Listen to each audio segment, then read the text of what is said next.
Hola a todos, me llamo Liam y tengo 16 años. No es ningún secreto lo difícil que es tratar con tu familia a veces, pero todos parecemos olvidar que nada dura para siempre, y no soy exactamente un caso especial. Mi familia es muy pequeña ahora, solo mi padre y yo. Perdí a mi madre hace un par de años. Mi papá era escritor, y como cualquier persona artística, era un poco raro. Mucha gente decía que era agresivamente anticuado. Nunca aceptó ninguna tecnología moderna como teléfonos, computadoras, internet, y no tenía la menor idea de cómo usarlos. Hasta escribía sus historias en una máquina de escribir. Cuando mi madre estaba viva, lograba mantener la rareza de mi padre bajo control. Ella amaba mucho a mi padre, y no podía entender por qué. Siempre me avergoncé de él y de sus extrañas ideas y comportamientos, y nunca leí sus historias, porque estaba casi seguro que serían locas. Después de que mi madre falleció, todo se volvió realmente loco. Mi papá estaba mal y desconsolado.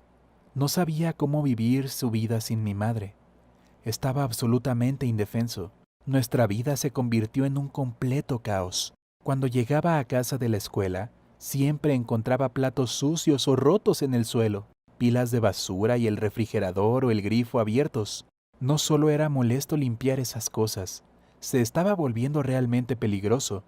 Hablé con mi papá 1 millón de veces, diciéndole que tenía que encontrar un trabajo normal y estar con gente normal, y además teníamos que comer. Pero él siempre decía, he escrito una historia increíble. Esta vez lo lograremos. Tienes mi palabra. Pero nunca sucedió. Verás, mi padre no tuvo mucho éxito como escritor, y mi madre tuvo que trabajar por dos para mantener a nuestra familia, y nunca se había quejado de eso. Un día, volví de la escuela y vi a una multitud de personas y un camión de bomberos cerca de nuestra casa. Mi padre estaba corriendo nerviosamente de un lado a otro, gritándole a los bomberos. Resultó que había dejado la estufa encendida, y los vecinos olieron el humo y llamaron al departamento de bomberos. Afortunadamente no hubo mucho daño, pero ya no teníamos estufa. Esta fue la gota que derramó el vaso. Estaba tan enojado con mi papá que finalmente le dije todo lo que pensaba. Le dije que estaba actuando como un bebé y que ya era hora de que creciera. Lo puse frente a la computadora y comenzamos a buscar trabajo para él. No había muchas opciones porque mi padre no tenía habilidades, además de usar una máquina de escribir. Fue una pesadilla. Siguió fallando una entrevista tras otra, pero cada vez me echaba una mirada culpable y me decía, lo siento mucho, hijo. Lo intentaré de nuevo. Y yo estaba desesperado. Una noche regresó a casa más feliz de lo que jamás lo había visto. Dijo que había conseguido un trabajo en la biblioteca. Finalmente había tenido éxito, pero se acabó antes de que yo siquiera pudiera dejar escapar un suspiro de alivio.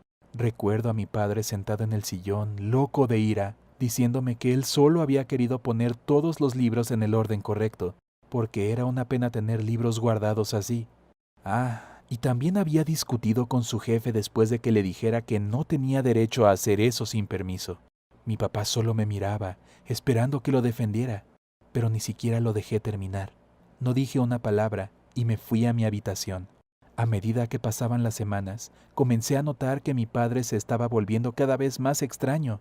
Iba a la cocina y se quedaba ahí de pie, confundido, tratando de recordar para qué se había levantado, o me hacía la misma pregunta una y otra vez.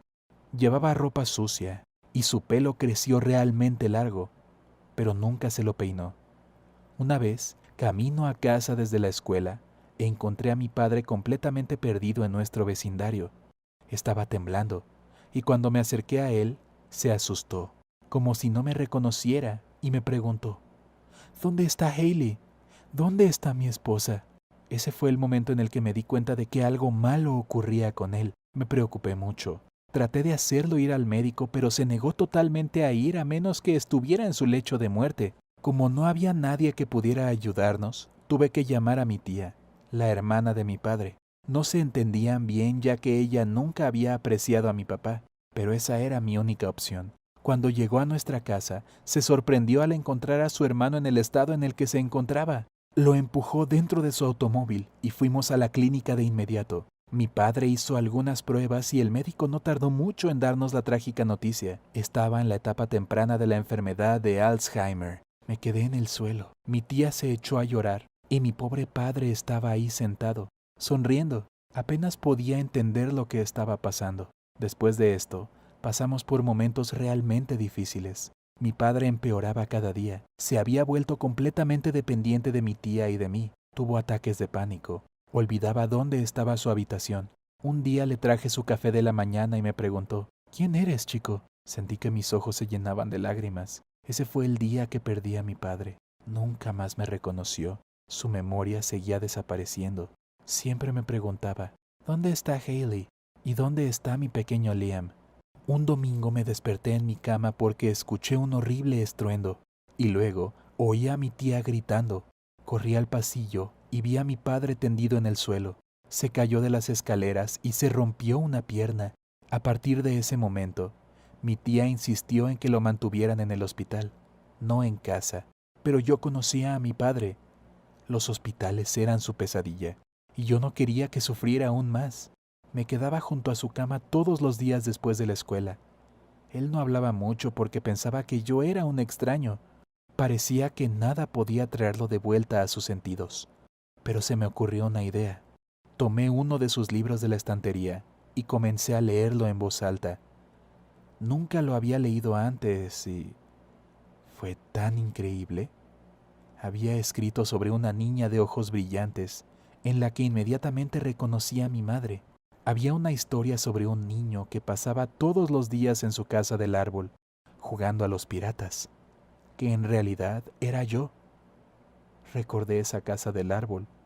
Mi padre la había construido para mí cuando yo tenía 5 años. Él era el capitán del barco pirata y yo era su valiente marinero. Cuando terminé el libro, miré hacia arriba para encontrar a mi papá sonriendo y mi cara estaba cubierta de lágrimas. Ya ha pasado casi un año. Mi padre no recuerda quién es o quién soy yo, pero a él le gusta cuando le leo en voz alta. Nunca logré decir que lo lamentaba o decirle que lo amaba. Nunca vio mi apoyo y nunca sabrá que leí todos sus libros y que los publiqué en internet. Se lo dije, por supuesto, pero él no entendió una palabra. Es un poco difícil darse cuenta de que perdí el tiempo que tenía cuando mi padre podía escucharme y saber que nunca más me reconocerá. Esta es una historia muy dolorosa y no se la desearía a nadie, pero si tienes una similar, no dudes en compartirla en los comentarios. También te agradecería dejar un consejo sobre cómo superar esto.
One.